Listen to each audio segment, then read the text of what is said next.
स्वामी श्री चक्रधरांच्या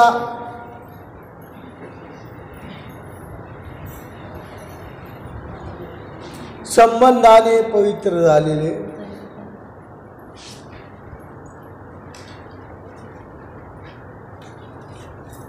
आणि स्वामी चक्रधरांनी असंनिधाने विहिलेले साधन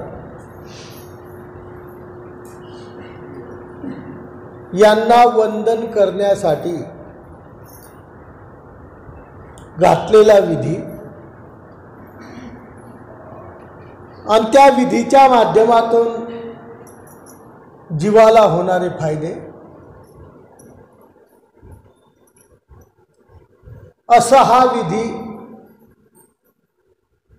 गुर्जर शिव्यास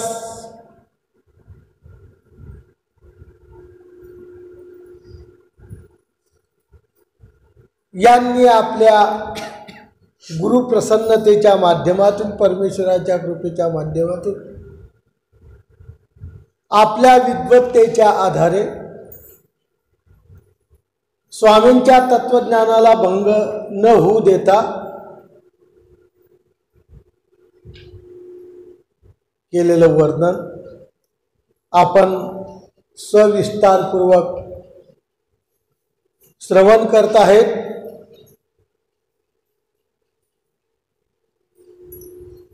आणि या प्रसाद सेवेच्या माध्यमातून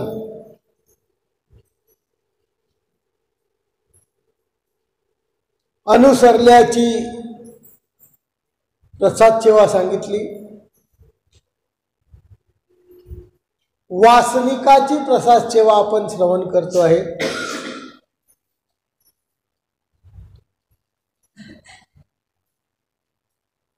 प्रसादाची महिमा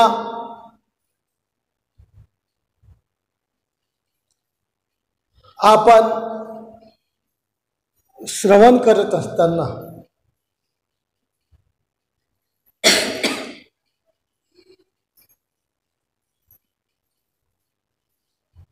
आपल्याला स्वामींचा असलेला प्रसन्नतेचा प्रसाद काल जे आलेले होते त्यांना भेटला। काल जे कनाशीला आले होते त्यांना गोविंद प्रभू बाबाचाही भेटला आणि आमच्या स्वामींचा सुद्धा वस्त्रप्रसादाचा लाभ भेटला। तीच प्रसाद सेवा चालू असताना आपल्याला करण्याचा योग आला। हा योगायोग अतिशय उत्तम त्या माध्यमातून आणि इतका सुंदर भेटला की आपण 4-4 तास लाईन लावतो। लाईन लावूनही डोकं ठेवलं की नाही लगेच तिकडे फेकल्या जातं। अशा कंडिशनच्या माध्यमातून असलेला स्वामी गोविंद प्रभुवाची दाढ प्रत्येकाच्या हातात नमस्कारायला लागली। प्रत्येकाच्या हातात नमस्कार नाही तर कधीच कोणाच्या हातात देत नसताना, परंतु आपल्या सर्वांचं भाग्य थोर की आपल्या सर्वांच्या हातामध्ये व्यवस्थितरित्या स्वामींची श्रीप्रभुवाची लीळा आठवून आपल्याला नमस्कारायला भेटली। हा कालच्या वंदनाचा फायदा, त्यासोबत असलेली प्रसाद म्हणजे कोणत्या वेळेस कधी काय भेटेल काही सांगता येत नाही। आणि ते काल त्यांना भेटलं, आता पुढं भेटेल परंतु लाईनमध्ये उभं राहावं लागेल, लाईनच्या बाहेर उभं राहावं लागेल, का लाईन जास्त आहे म्हणून निघूनही जावं लागेल, अशा माध्यमातून भेटेल। परंतु कालचा योग अतिशय सुंदर, बाबाची प्रसन्नता, स्वामी चक्रधरांची प्रसन्नता, गोविंद प्रभुवाची प्रसन्नता, म्हणून बाबांनी सुद्धा कोणत्याही प्रकारचा आढावेढा न घेता सर्वांच्या हातात तो 3 वस्तू दिल्या आहे का नाही, त्याचीच प्रसाद सेवा ही चालू आहे। तीच प्रसाद सेवा आपण ऐकतो आहे आणि त्या प्रसाद सेवेच्या माध्यमातून कसं गोमटं होतं हे आपण ऐकलेलं आहे। आणि वासनिकांनी विशेष लाभ कैसा, वासनिकाला विशेष याचा लाभ कसा होतो ते प्रकरण आपण आज ऐकणार आहेत। अशा सुंदर प्रसाद सेवेमध्ये सुंदर प्रसाद मिळाला ज्याला म्हणतात काय म्हणतात शब्द नाही ऐकू आला मला, मी ते शब्द विचारला, लाभ लाभ झाला. अशा प्रसन्नतेच्या माध्यमातून एक म्हण आहे,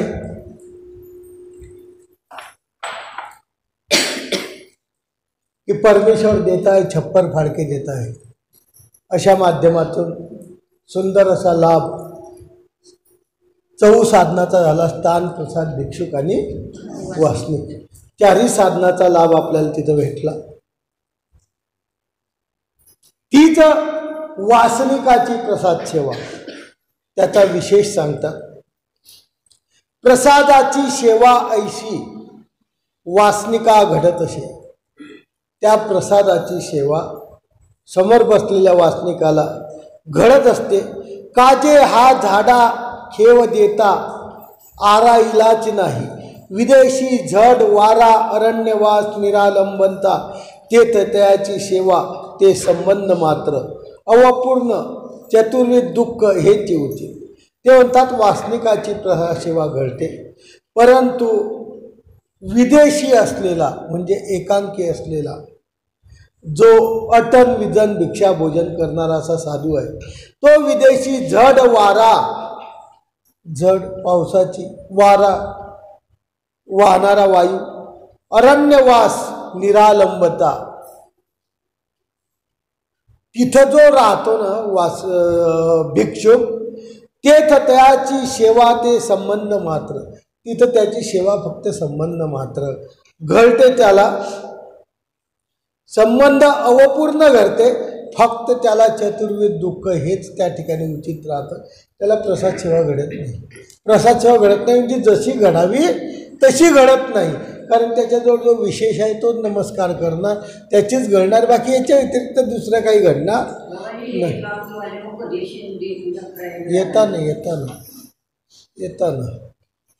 येता पण हमेशा येऊ शकत नाही ना, येता करता. त्या अशी चतुर्विध दुःख हेची होती. तया प्रसादाची करंडी, करंडी म्हणजे विशेष ठेवण्याची डब्बी, त्याला म्हणतात करंडी.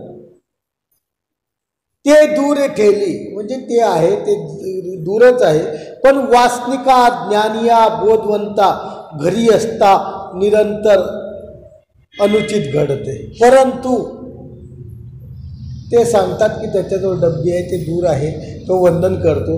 परंतु वासनिक परमेश्वराचा साधनवंत चतुर्विध साधन, तो ज्ञानिया बोधवंत, ज्ञानी असो बोधवंत असतो, तो घरी राहतो आणि घरी असताना निरंतर अनुचित घडत असे.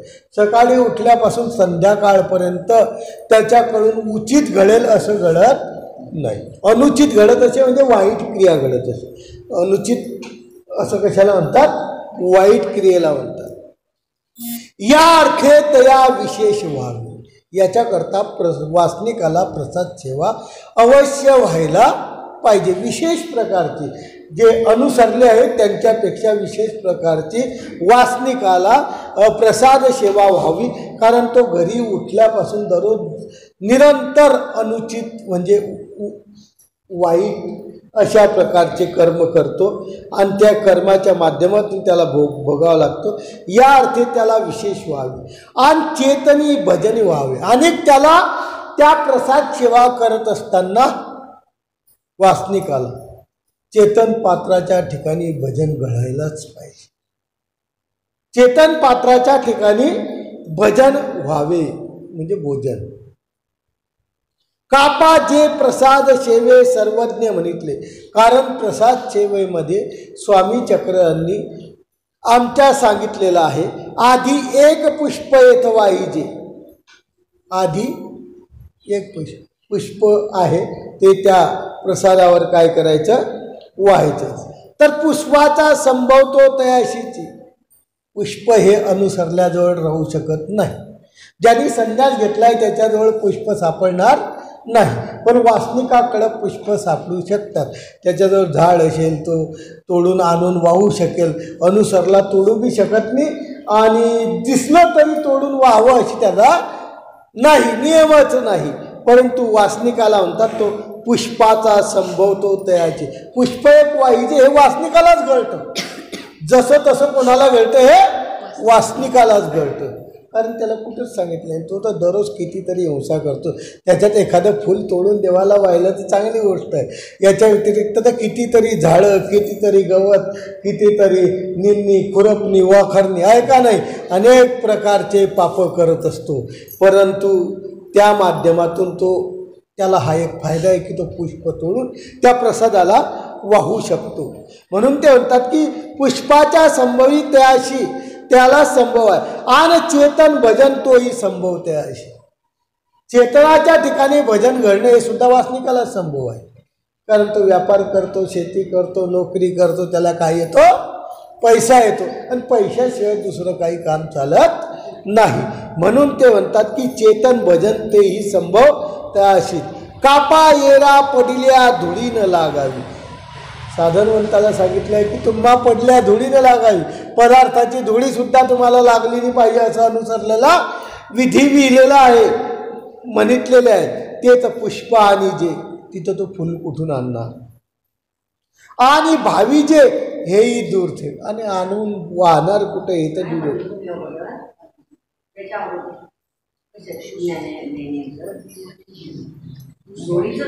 काय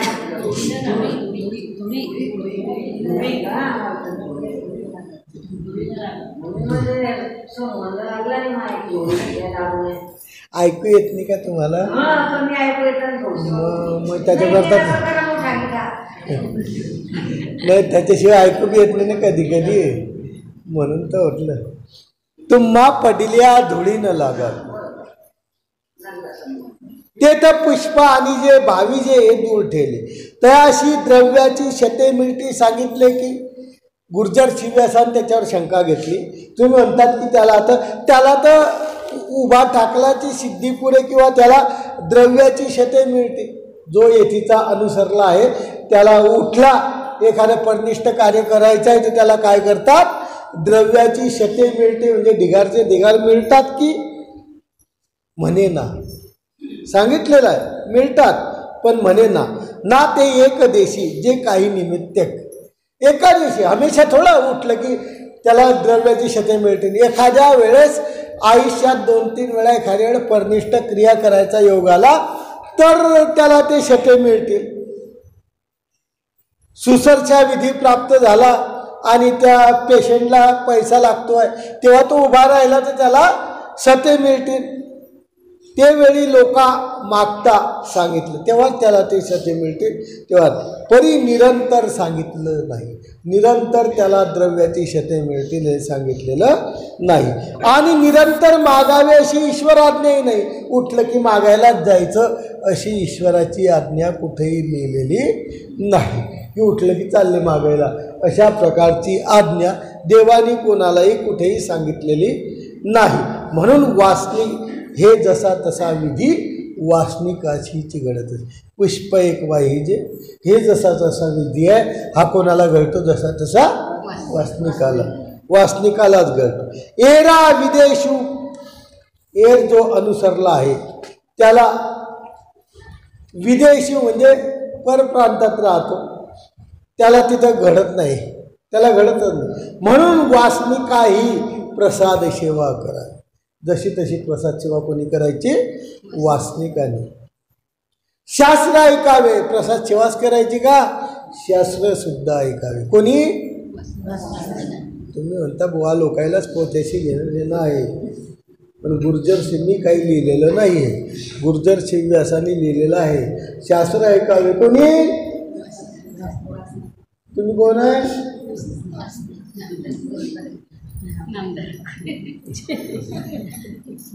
पण नामधारक जरी असले तर इथेचेच आहे ना. नाम कोणाचं आहे, ते नाव घ्या म्हटलं की त्यांचं नाव घेता. अरे धन्य, कोणाचं नाव घेत तुम्ही बाई, विचारलं नाही तुम्ही. सकाळी उठून कोणाचं नाव घेता, परमेश्वराचंच घेतं ना. म्हटलं काय प्रेरणाबाई, कोणाचं घेता?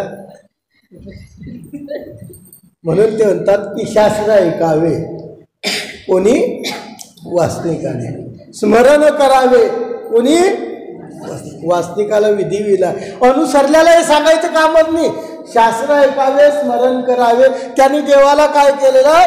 सर्वस्व दिलेलं आहे. त्याचा हा विषय संपला इथं, त्याचा विषयच नाही. हा वासनिकासाठी आहे. शास्त्र ऐकावे, स्मरण करावे, प्रवेशन करावे म्हणजे क्रिया प्रवेशन, पुढील पात्राच्या, चांगल्या पात्राच्या ठिकाणी प्रवेशन करावे. आपण याते सानिया देखावे. क्रिया करत असताना आपण खूप मोठे आहे असं आपण समजायचं नाही. आपण याते साना देखावे. साना म्हणजे छोटा. आपण खूप छोटा आहे आणि आपली क्रिया परमेश्वराच्या किंवा त्या ज्ञानीयाच्या एकाही अंशाला पुरणार नाही, अशा प्रकारचा भाव त्याच्यामध्ये असावा. साधना ते थोर देखावे. ज्याला खाऊ घालायचं त्या पात्राला थोर पाहिजे. एरवी सारंग पंडिताची पर होईल. असं जर विधी केला नाही, असं जर देवाने सांगितलेलं केलं नाही वासनिकाने, तर सारंग पंडितासारखं. कोणासारखं होईल? सारंग पंडित. आसळकता आहे का नाही? 60 वेळा त्यांनी जीव घातलं परंतु ते क्रिया लागली नाही. त्याची साधनावर बुद्धी नव्हती. खाऊ घातलं परंतु बुद्धी नाही. असं सारंग पंडितासारखं होईल. तुमचे सुद्धा खाऊ घालसाल आणि तुम्ही पुढील पात्राला जर कनिष्ठ ठरवलं तर समजून घ्यायचं की आपली पर कोणासारखी होईल? सारंग पंडितासारखी होईल. सारंग पंडिताच्या परी. आसळकता ईश्वरी आणि परिवारी दोन्ही नाही. आसळकता बुद्धीच नाही मा म्हटले काय कर. बुद्धीच नाही आपली त्याच्यावर तर काही फायदा नाही. म्हणून ते म्हणतात ईश्वरावर आणि परिवारावर दोन्हीवर आसळकतानी पाहिजे. आणि असं जर केलं, असं जर तुम्ही वागले तर सर्व काही केलं आणि तुमची साधनावर बुद्धी नाही. जीवही घातलं, स्थानही नमस केलं, विशेषही नमस केला, करायचं म्हणून केलं, पण बुद्धी मात्र अजिबात नाही. लोक करतात म्हणून आपण केलं. कोणत्याही प्रकारची त्याच्याविषयी अनुकूलता नाही, कोणत्याही प्रकारची त्याच्याविषयी उत्कंठा नाही, कोणतीही त्याच्या आवडी नाही, त्याच्याप्रती श्रद्धा नाही आणि तुम्ही क्रिया केली तर ते म्हणतात दोन्ही नाही तर शेवटी नरक क्षेत्री. केल्यावर सुद्धा तुम्हाला नरकाला जावं लागेल. कारण तुम्ही जी क्रिया केली ते परमेश्वराच्या एकही लेखी लागली नाही. आणि परमेश्वराच्या लेखी लागली नाही म्हणून ते काय झालं? अन्य भजनासारखं काय झालं? भजन झालं. आणि अन्य भजनाने काय होतात? नरक होतात. त्याप्रमाणे तुम्हाला सुद्धा ते म्हणतात की अंती काय होतील? शेवटी नरक क्षेत्री. सर्वज्ञ म्हटले पांड्या विश्वहननात नित्य नरक. विश्वहनन घडलं की काय होतं? नित्य नरक होतात. तया ज्ञान करू आदरले. अशा प्रकारचं वासनिकाला आपल्याला प्रसाद सेवेमध्ये काय सांगितलं? हे ज्ञान सांगितलं की वासनिकाने कसं वागावं, वासनिकाने कसं वर्तन करावं. परिनुमतेची त्या सारंग पंडिताला काही उमटलेलं नाही. मग गोसावीची सविस्तर सांगितली. परत स्वामी चक्रांनी त्याला सविस्तर सांगितलं. का सांगितलं? ना तयाच्या ठाई दारीच्या कुटिया येतुलेही पढिये नुरे. एक स्वामींचं सूत्र आहे पांड्यावर. स्वामींच्या जवळ गेला, भेटला. स्वामींना म्हणतो माझी लय आवडी आहे. स्वामींनी तेव्हा त्याला सांगितलं पांड्या हे तुम्हा दारीच्या खुटा येतुलेही न पडियेगा. माळकेमध्ये वचन आहे. पांड्या हे तुम्हा दारीच्या खुटा येतुलेही न पडियेगा. याचा अर्थ असा आहे की पूर्वीच्या लोकांच्या दारी ढोरं होते आणि त्यांच्या दारी खूट होते. त्या खुटाच्या ठिकाणी त्या घरच्यांचं इतकं आत्मत्व राहतं. तुम्ही हात लावून पहा त्या खुटाला. बोल काय करतात ते? काहीच बोलत नाही. नुसता खुट्याला हात लावला की भांडणं व्हायला. काय केलं? माझ्या खुट्याला हात तरी याला बांधायचं नसतं, तिथं डोरायलाच बांधायचं. याला तिथं बांधायचं नसतं, कोणाला बांधायचं असतं? डोराला. तर अशा प्रकारच्या त्या खुट्याच्या ठिकाणी जितकी प्रीती आहे तितकाही पडियावो तुमचा साधनवंताच्या ठिकाणी राहणार नाही जर असं वर्तन केलं नाही. असं सारंग पंडिताला निमित्त करून आपल्याला सांगितलं की त्याच्या ठाई दारीच्या कुट्या येतुली पडियाय रे ऐसे भविष्य देखील. स्वामी चक्रांनी त्याचं भविष्य पाहिलं आणि तो पडियाओ थोर नरका भाजन झाला. थोर एक स्वामी चक्रांची कृपा होती म्हणून तो विधी घडला ती गोष्ट वेगळी, परंतु मात्र काय झालं की थोरा नरका भाजन झाले. ऐसे देखिले असं पाहिल्यानंतर ईश्वरीची चाडा प्रसाद सेवा नाही, ईश्वरीची चाड नाही, प्रसादाची सेवा नाही वासनिकाला, तर नर्क चुकवाव्या तरी काय करावं. तुम्ही नर्क तरी कशाने चुकवसा. वासनिकाला हा एकच पर्याय आहे नर्क चुकवण्यासाठी. वासनिक जो आहे त्याला जर आपल्याला नरक चुकवायचे असले तर त्याला ही प्रसाद सेवा ह्या एक उपाय आहे. आणि हाही नाही केला, हाही जर पर्याय वासनिकाने केला तर समजून घ्या पीछे से आई आगे धकाई. मागे मी नरकातच होतो, पुढे मी नरकातच जाऊ. म्हणून त्यांनी सांगितलं की नरक चुकवाया तरी करा. विचार करा, कमीत कमी नाही झालं देव नाही झाला तर चालेल, पण नरक कलियुगातले अत्यंत घोर नरक आहे. किती मोठा दंड दिलाय तुम्हाला. तुम्ही जरी काहीच नाही केलं तरी बी 60 लक्ष वर्षाचे नरक गॅरंटेड आहे. चुकले आहे का? जन्म झाला की 60 लक्ष वर्षाचे नरक झाले, हे तर आहेच. आणि याच्यानंतर किती तुम्ही प्रकार करसान काही सांगते. याची मान मोड, त्याची मान मोड, याची ईद तिकडे घे, त्याचं वखर तिकडे घे, याचा बाण कोर तिकून त्याचा बाण कोर, चालूच आहे संसारातली आहे ना. बाणकोराकोरी चालू, घरी आले की मारामारी परत चालू, परत यावल्ला केस कशाची बाण चोरला म्हणजे. इथं तर केस आहेच, पुढं बी वर केस. वर केसचं कामच नाही. वर असा जज आहे एकदम ठोकळा ठेवला दानकन झालं बांधणीत, काहीच गरज नाही. तिथं कोणतीही वशिला चालत नाही, कोणताही रिश्वत चालत नाही, कोणतीही कोणाची ओळख सुद्धा चालत नाही. अशा प्रकारचं जज तर वरच आहे. हे तर इकडे घेतले भांडत आपण, इकडे निर्णय लागला नाही ते काय म्हणतं जाऊ द्या. निर्णय कुठे लागतो? 8-10 वर्षांनी लागतो, पण वर तर लागलेला आहे निर्णय, वर निर्णय लागून गेलेला आहे. म्हणून बाबा कमीत कमी नरक तरी चुकवा, साठी काय करा? प्रसाद सेवा करा. नरक तरी चुकवा, कापा. स्वामी म्हणतात पद्मनाभीने भट्टोबासाशी जय केले, तेने केसने नरक चुकले. पद्मनाभी हा बीडचा होता. याला लहानपणी स्वामींची आवड होती, परंतु भाग्यात त्याच्या न होतं. घरी गेला, राजा झाला, अनेक अनिष्ट करायला जाणार होता. आणि त्या अनिष्ट करायला जाणार होता हे स्वामी चक्राला समजलं. म्हणून भट्टोबासाला सांगितलं रस्त्यात तुम्हाला कोणी जर भेटले तर त्यांना काय करा, तुम्ही फक्त भेटा, बोला. भट्टोबास पुढे निघून आले. भट्टोबासाला नंतर आठवलं, अरे आपल्याला तर देवानी सांगितलं होतं रस्त्यात कोणी आलं की त्याला. भट्टोबास वापस आले, नागदेव आचार्य वापस आले आणि त्या भट्टोबासाला भेटले. वास्तविक त्या पद्मनाभीनी भट्टोबासाला ओळखलं.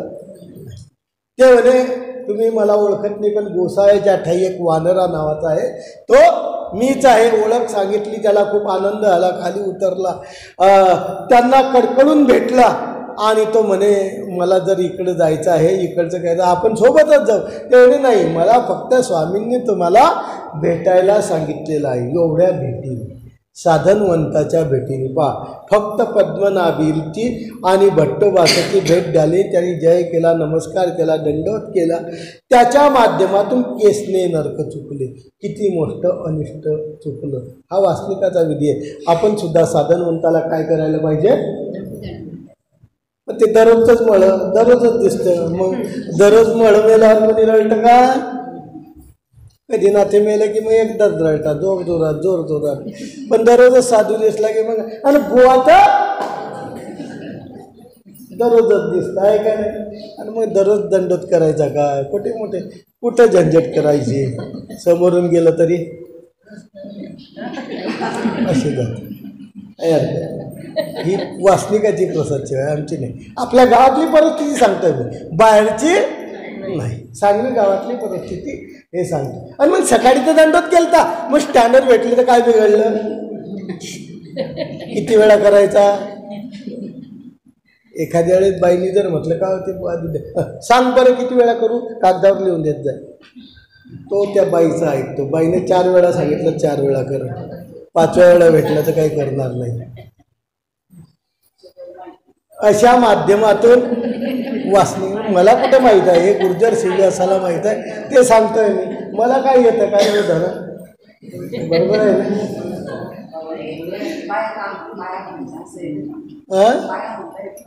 ते तर धनानं सांगितलं मला.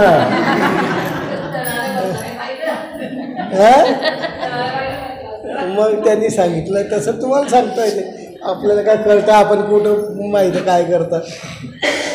तर अशा माध्यमातून वासनिकाची प्रसाद सेवा आपण ऐकतोय.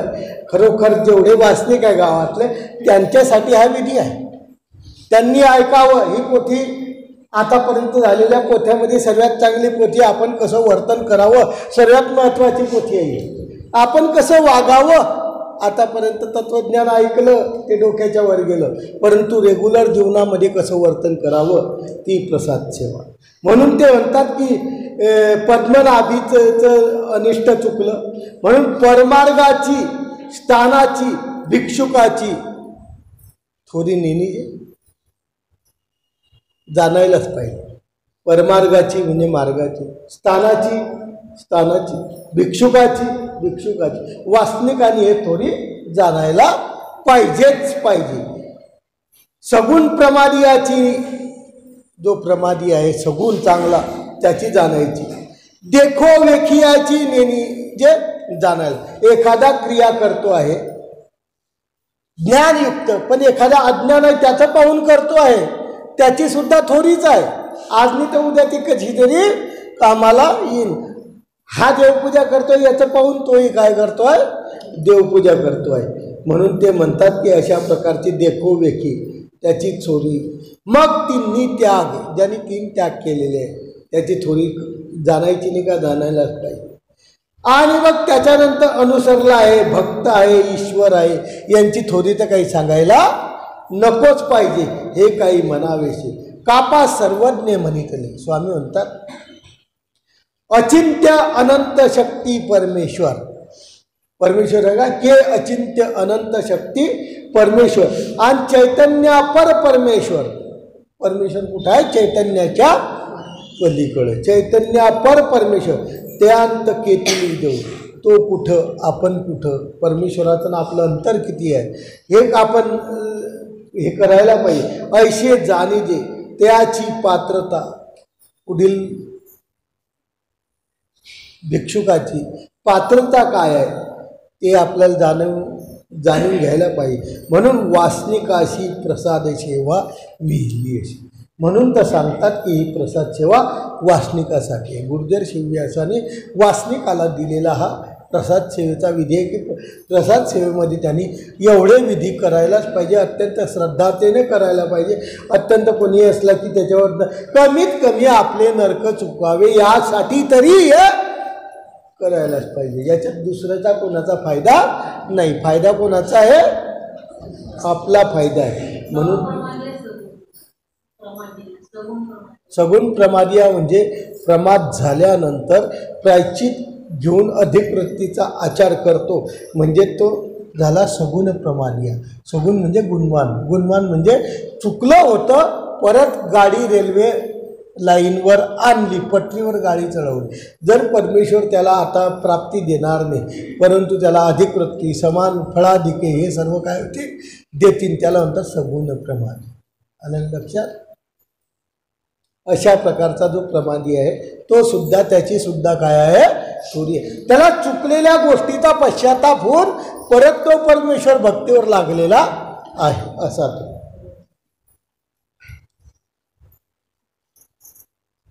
आता पुढचा विषय सांगतात वासनिकासाठी. वासनिकापेक्षा भिक्षुक श्रेष्ठ कसा? वासनिकापेक्षा भिक्षुक श्रेष्ठ कसा? नाही तर काय आपणच त्यांना दंडोत करायचा, त्यांनी बी आपल्याला वाकून दंडोत करायला पाहिजे. आम्ही गेलो, आम्ही अमके अमके काय खासदार आहे, आम्ही अमके अमके काय आमदार आहे, आम्ही अमके अमके पाटील आहे, आम्ही अमके अमके काय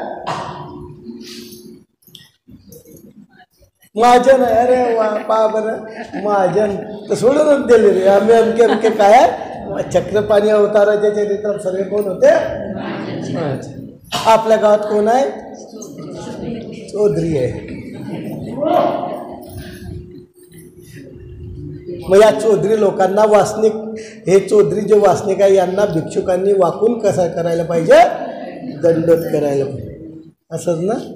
नाही असं त्यांना वाटतं, म्हणून ते म्हणतात वासनिकापेक्षा भिक्षुक श्रेष्ठ कसा, वासनिकापेक्षा भिक्षुक हा श्रेष्ठ कसा आहे, असं गुर्जर शिवव्यासांनी आपल्याला पुढच्या प्रकरणामध्ये काय केलेलं आहे? शिकवलेलं आहे, सांगितलेलं आहे. अनुसरल्याशी अनुसरल्याच्या ठाई भजन वंदन असे. जो अनुसरला आहे त्याच्या ठिकाणी भजन आणि वंदन, त्याच्या ठिकाणी भजनही घालावं लागतं आणि त्याला वंदन म्हणजे दंडवत नमस्कारही करावा लागतो. तसे वासनिकाच्या ठाई काय करायचं? म्हणे ना, वासनिकाच्या ठिकाणी असं नाही करायचं. त्याच्या ठाई अनुसरल्या भजन असे परी वंदन नाही. अनुसरल्याला त्याच्या ठिकाणी भजन करायचं म्हणजे अनुसरल्याने वासनिकाला खाऊ घालायचं, परंतु वंदन नाही. आपण होऊन त्याला वंदन करायचं नाही. कोणी अनुसरल्याने म्हणजे भिक्षुकाने वासनिकाला होऊन वंदन करायचं नाही. पहिला विधी कोणाचा? वासनिकाने भिक्षुकाला वंदन करावं. विधी पहिले कोणाचा आहे? भिक्षुकाला वासनिकाने वंदन करावं. म्हणून ते म्हणतात की म्हणे नात्याच्या ठाई अनुसरला तो पांतीला त्याला खाऊ घालेल, भजन क्रिया त्याच्या ठिकाणी घडेल, परंतु वंदन त्याच्या ठिकाणी तो करणार नाही. याला त्याच्या ठिकाणी काय करावं लागेल? हा वंदन केल्यानंतर तो आशीर्वाद देईल. तो काही काय करेल? तो आशीर्वाद देईल, परंतु वंदन मात्र नाही. तर पाठे देखील तशी जे म्हणजे पाठामध्ये सांगितलेलं आहे की स्वामी म्हणतात ज्ञानपूज्य ज्ञानवृद्ध तो सर्वत्र पूज्य. तर ज्ञान वासनिकाच्या ठाई असे की गुर्जर शिवव्यासांनी प्रश्न केला. तुम्ही म्हणतात ज्ञानाच्या ठिकाणी वंदन करायचं, तर वासनिकाच्या ठिकाणी सुद्धा काय आहे? ज्ञान आहे. जो बोधवंत वासनिक आहे त्याच्या ठिकाणी सुद्धा ज्ञान आहे. आणि सर्वज्ञ म्हणितले, सर्वज्ञ सांगितलंय एक हस्तीच्या गदस्कंदी जाय कनकदंडी विजयमान परिपर धर्म तो तया तेची पुसावागी. असं एक सूत्र आहे. एक राजा आहे, राजाला परमेश्वराचं ज्ञान झालेलं आहे आणि परमेश्वराचं ज्ञान झाल्यानंतर तो राजा असल्यामुळं जेव्हा तो दरबारात जातो किंवा गावात जातो तेव्हा तो कसा जातो? हत्तीमध्ये बसून जातो आणि चारी बाजूनी सुवर्णाच्या दांडेचं हे राहते, पालखी राहते, त्याच्यात तो बसून जातो आणि त्याच्या ठिकाणी ज्ञान आहे. परिपर धर्म तो त्या त्याची पुसावा म्हटलेला आहे स्वामी चक्रांनी. यात जेथे पुसणे तेथे वंदन सिद्ध झालं. जिथं विचारायचं आहे तिथं वंदन करणं हे सिद्ध झालंच म्हणे. असं गुर्जर शिवव्यासांना आपल्याला आलेली शंका ते त्यांनी निरसन करतात. म्हणे ऐशा प्रसंगी केले तरी तया दोष न येता गुणचित. अशा वेळेस जर केलं, समजून घ्या आपल्याला शंका आलेली आहे आणि आपल्या शंकेचं निरीक्षण करणारा दुसरीकडे कोणीच नाही आहे आणि त्या राजाला काय झालेलं आहे? ज्ञान झालेलं आहे. अशा वेळेस एखाद्या अनुसरल्याने त्या ठिकाणी गेलं आणि त्या प्रसंगी आता आपल्याला ज्ञान विचारायचं आहे, परमेश्वराचं ज्ञान विचारायचं, अशा प्रसंगी जर त्यांनी वंदन केलं तर त्या दोष नाही. ज्याला दंडोत केला वासनिकाला त्याला दोष नाही, गुणचे हाती. त्याला बी गुण हाती, यालाही गुण हाती. काजे गोसावी धर्म वाढते प्रसंगे सर्वत्र अवस्थान सांगितलं. स्वामी चक्राने सांगितलं जिथं धर्म वार्ता आहे, जिथं परमेश्वराची वार्ता आहे, या ठिकाणी सर्वत्र कोणाचं अवस्थान आहे? स्वामी चक्रांचं अवस्थान आहे. म्हणजे पर नित्यक नव्हे, हा विधी नाही, दररोजचा विधी नाही. उठला की दररोज दंडोत करायला वासनिकाला हा विधी नाही, नित्यक नाही. कधीतरी शंका आली तुम्हाला आणि त्या शंकेचं निरसन करणारं या परिसरात कोणीच नाही. एकच जो बोधवंत आहे, ज्ञानी आहे, तो फक्त कोण आहे? राजा आहे. आणि अशा वेळेस जर आपल्याला तिथं शंका निरसन करण्याची वेळ आली, हा प्रसंग कधीतरी येतो, ज्याला म्हणतात काकटाळे न्याय. काकटाळे न्याय माहीत आहे? कावळा बसायला आणि फांदी, का कावळा बसला की फांदी मोडते? हा, भिक्षुक जातो. तर त्यांनी त्याला वंदन प्रथम करायचं, तेव्हा त्याला दोष न लगे. याला गुणाती, याला बी गुणाती, त्याला बी काय आहे? दोष न लगे. का गोसावी सांगितले धर्मवार्ता प्रसंगे सर्वत्र अवस्थान, परंतु हा विधी नित्यक नव्हे. म्हणजे उठले दररोज दंडोत पाटील बुवा, तर मला दंडोत करायला आलो घरी, हा दररोजचा विधी जो ज्ञानी आहे त्याचाच विषय आहे. आणि तोही कदाकाळी शंका उपस्थित झाली याला, आणि तो शंका निरसन करणार आहे. अशा वेळेस काजे भट्टाधिका काजे भट्टाधिकापासून आले तरी कापा आले नाही. ऐसे परस्परे नमस्करता नामधारका ज्ञानी या भिक्षुकाशी. कापा भट्टाधिकापासून ज्ञान आलं. कोणापासून ज्ञान आलं? नागदेवाचार्यापासून ज्ञान आलं. असे परस्परे नमस्करता, असं जर नमस्करता नामधारक ज्ञानी या भिक्षुक, तर आसळकता होईल. म्हणजे भिक्षूची काय होईल? आसळकता. भिक्षूनी वासनिकाला दंडोत करावा म्हणजे तो काय होईल? आसळकतेचा विषय होईल. आसळकता म्हणजे हीनपणा, हीनपणाचा हे होईल. म्हणून ते म्हणतात की अशी आसळकता होईल. आणि अनुसरल्याची जी योग्यता आहे ते अधिक आहे. अनुसरल्याची योग्यता याच्यापेक्षा काय आहे? अधिक आहे, जास्त आहे. कारण तो परमेश्वराला अनुसरलेला आहे, हा परमेश्वराला अनुसरायचा आहे. म्हणून ते म्हणतात की त्याची योग्यता अधिक आहे. म्हणून कदाचित असं जर म्हटलं, असा म्हणेल की भिक्षुक वासनिकापेक्षा श्रेष्ठ, आणि तो म्हणेल मीही अनुसरला, तोही श्रेष्ठ आहे आणि मीही श्रेष्ठ आहे, असे आपसामध्ये म्हणेल, तर धर्म त्यांचा आम्हा एकच असे. धर्म दोघांचा काय आहे? एकच. याचाही ईश्वर धर्म आहे, त्याचाही ईश्वर धर्म आहे. म्हणून दोघांचा धर्म एकच आहे. आपुले उणे न देखील, त्याच्यामुळे काय होईल? प्रत्येक जण स्वतःला पंडित समजेल आणि आपले उणे नाही बनणार. आपल्या स्वतःची कमतरता पाहणार नाही, दुसऱ्याची कमतरता पाहिल. म्हणून आचार्यापासून रूढी आली नाही. आचार्यापासून अशी रूढी आली नाही की वासनिकांना भिक्षुकांनी आधी दंडोत करावा. विधी असा झाला की दंडोत करायचा प्रसंग आला तर आधी कोणी करायचा? वासनिकांनी भिक्षुकाला आधी दंडोत करायचा. ही रूढी परंपरा पहिल्यापासून आलेली आहे. म्हणून ते म्हणतात की अशी रूढी आली नाही. तर ते म्हणतात आचार्यापासूनही जे आले ते भंगले न बोली दे. आचार्यापासून जे आलेलं आहे ते आतापर्यंत कोणतीही रूढी भंगलेली नाही. त्याच्या कोणत्याही रूढीचा आतापर्यंत भंग झालेला नाही. कारण स्वामी चक्रधरांनी सांगितलेलं आहे त्यांना की तुझे निमुखे अशास्त्रीय. भट्टोबासांनी जे आचार केला, भट्टोबासांनी जो आपल्या जीवनामध्ये आचार उतरवला, दाखवला, आणि त्यांच्या मुखातून जे जे निघालं ते स्वामींच्या श्रीमुखाच्या व्यतिरिक्त एकही शब्द नव्हता. स्वामींचा मुखाच्या वेगळं काही न बोलत होते. अशास्त्रीय न निघे की, आणि तो आपले न बोले. त्यांनी कधी जर एखादा प्रश्न कोणी विचारला, साधा प्रश्न, 8 वर्षा विकल्प संचर, असं स्वामींचं सूत्र आहे.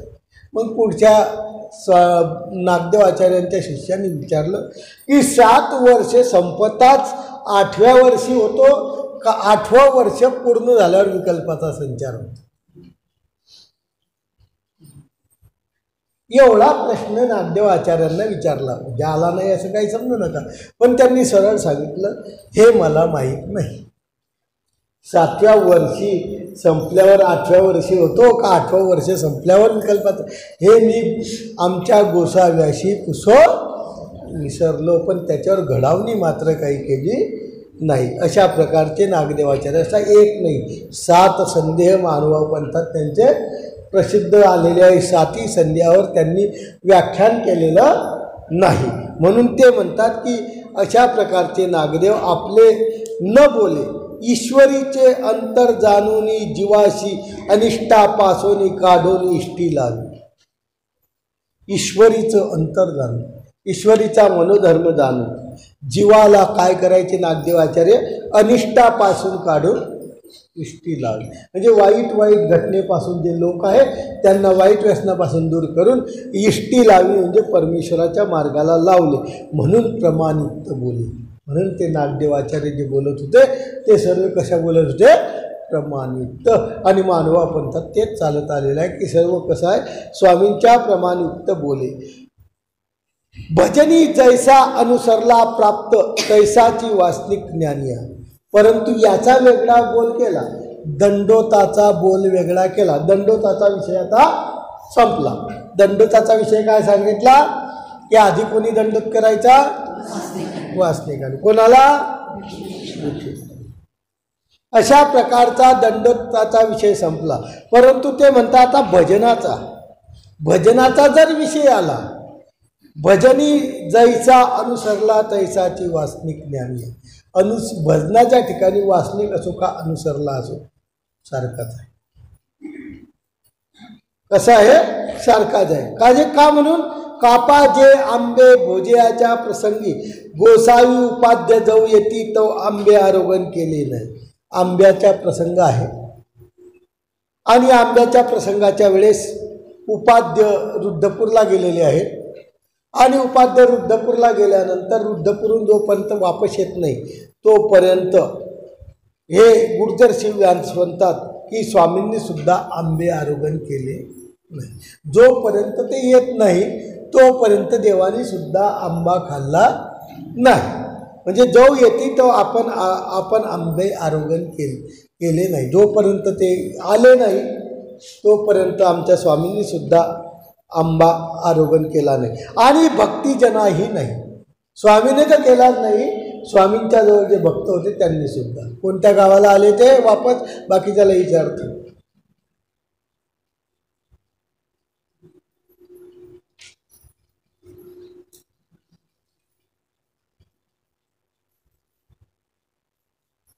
धानोरा, इकडं अळावद, वेरूळ आणि इकडं. त्याला एक नाव घ्या, एकटं असं नाही. 100 नावं घेऊन टाकायचं, लिहायचं. आपल्याला जे बरोबर वाटलं ते लिहून गेले. आपल्याला जे बरोबर वाटलं ते काय करणे?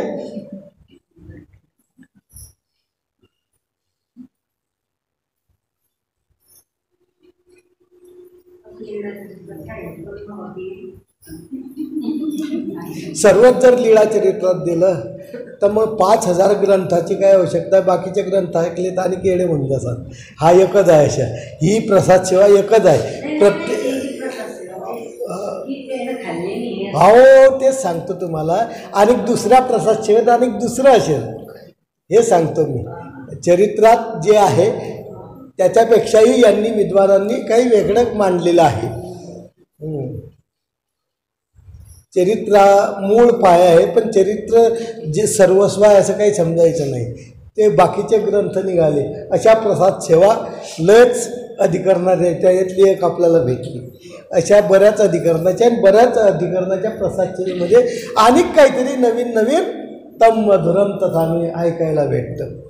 आता ते खाल्ले का नाही चरित्रात कुठं आहे? चरित्रात देवानी आंबे आरोगण केले असं त्या चरित्रात नाही जाय. कुठं आहे? मग बस झालं. म्हणजे केले नाही. आंबे खाल्ले असं आहे का त्याच्यात? कोणत्या गावाचं चरित्र आहे हे बाकीच्याला विचारतो. फैजपूर, कटोरा,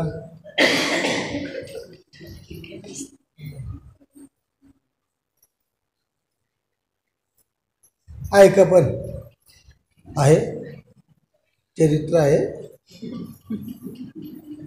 प्रेरणाबाई हसताय म्हणजे नसेल मला वाटतं, होऊ शकते.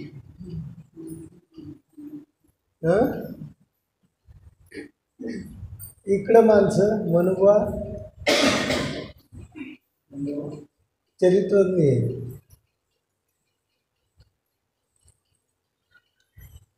आपण आंबे खाल्लेली जागा आहे सांगली का?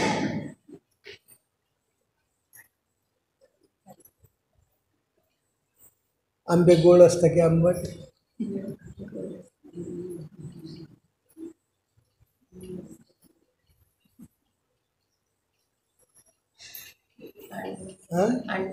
आणवा आहे का नाही? आणवा अशा प्रकारचं थोडंसं डोक्याला त्रास दिला की आठवतं. आणवा, आणव्याला स्वामी चक्रधरांनी आंबे खाल्ले नाही आणि उपाध्ये आणव्याला खाल्ल्यानंतर बाईसा म्हणते बाबा आंबे खूप साचले आहे, म्हणजे खाल्लेले नव्हते.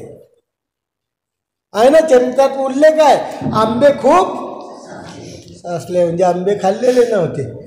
जेव्हा उपाध्ये आले ना, उपाध्ये आल्यानंतर स्वामी चक्रधरांनी आणि भक्तिजनांनी आंबे खाल्ले. मग ते आले आपल्या दृष्टीपुढा आपण श्रीमुखी घातले. स्वतः त्यानंतर आमच्या स्वामींनी श्रीमुखामध्ये घातले.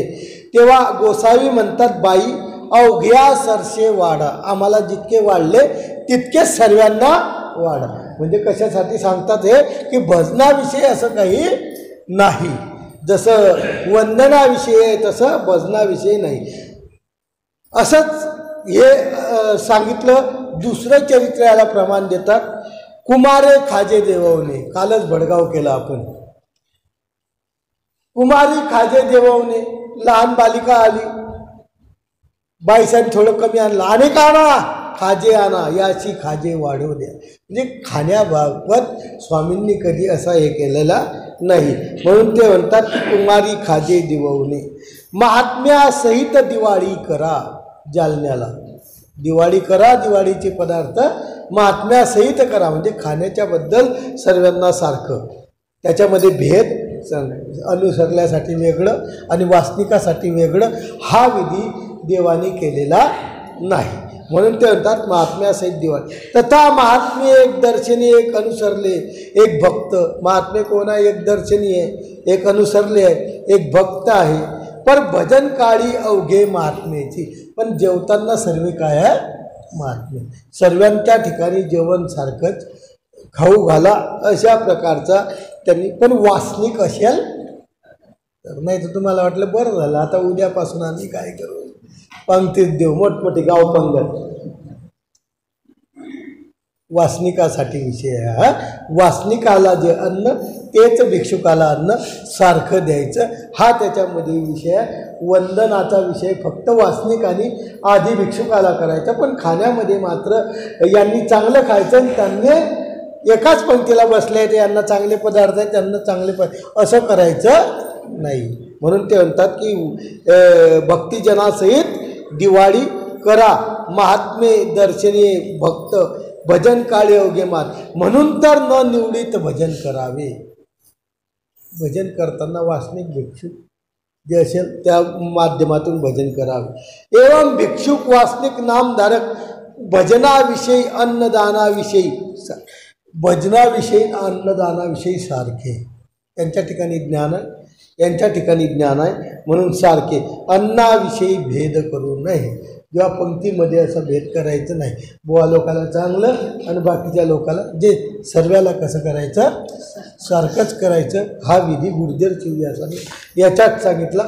फक्त नमस्काराचा विधी वेगळा आणि भजन घालण्याचा विधी वेगळा. आपण काही करत नाही म्हणा, आपल्या इथं सर्वाला कसं राहतं सारखंच राहतं. परंतु काही ठिकाणी असा भेद करत असतील त्यांच्यासाठी हा विधी आहे. माहीत आपण सर्वाला काय करतो सारखंच खाऊ घालतो.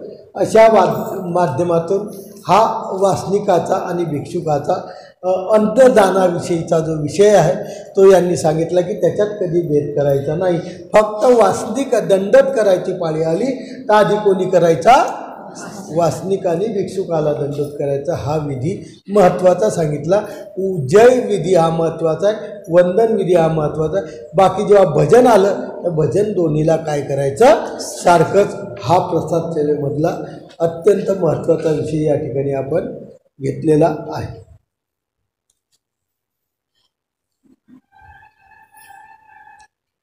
कोणाला शंका असली ती विचारा. परत पुढचा विषय वेगळा होईन, अर्ध्यात गाडी बंद पडून जाईल. 4 मिनिटं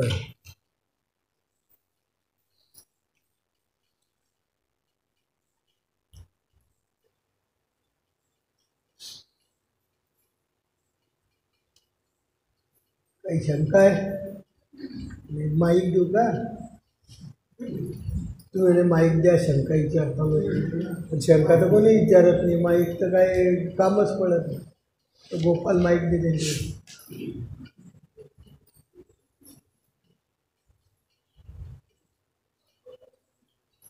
अशा प्रकारचा विधी आहे. 9:57 झाले, 3 मिनिटात काही.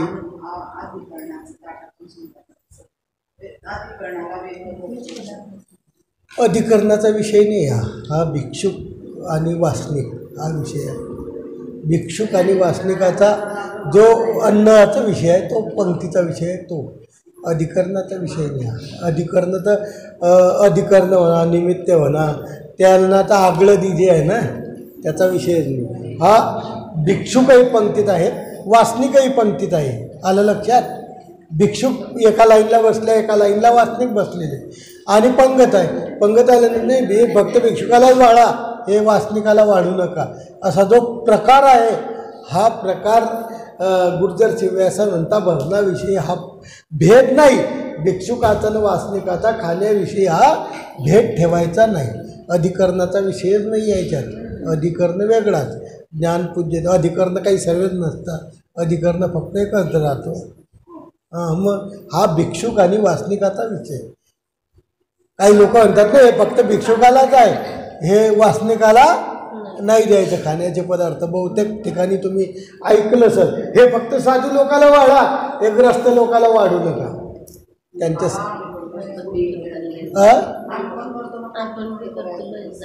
नाही मग असं करायचं नाही, असा हा विधी आहे. नाही मग जास्त करायचं नाही तर करायचंच नाही, असा हा विधी आहे. असा हा काय विधी आहे.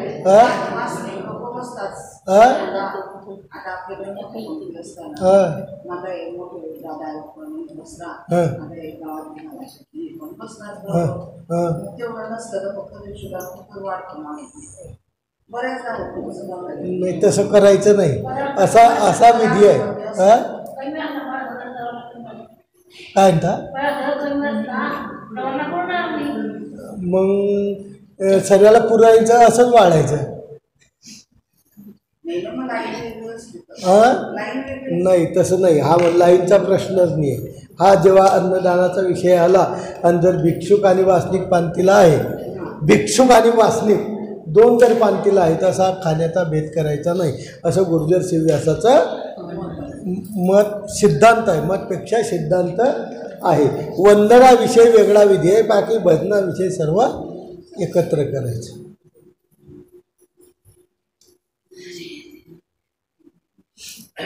नाही तर मग फक्त भिक्षुकाला बसून द्यायचं, त्या पांतीमध्ये वासनिकाला बसवायचंच नाही, आहे का नाही? पण त्या पांतीमध्ये जर बसलेले आहे तर त्या अन्नामध्ये भेद करायचा नाही.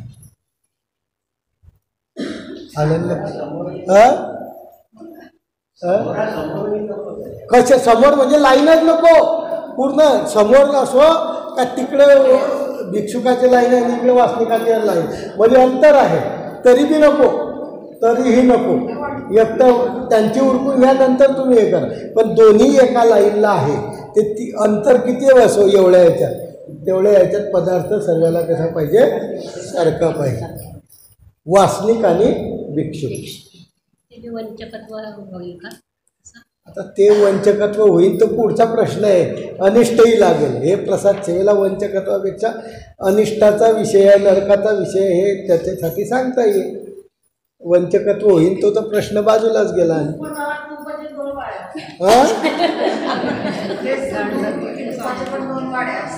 मी काय म्हणतो त्या पानतीला एकच चालेल. आलं लक्षात? त्या पानतीला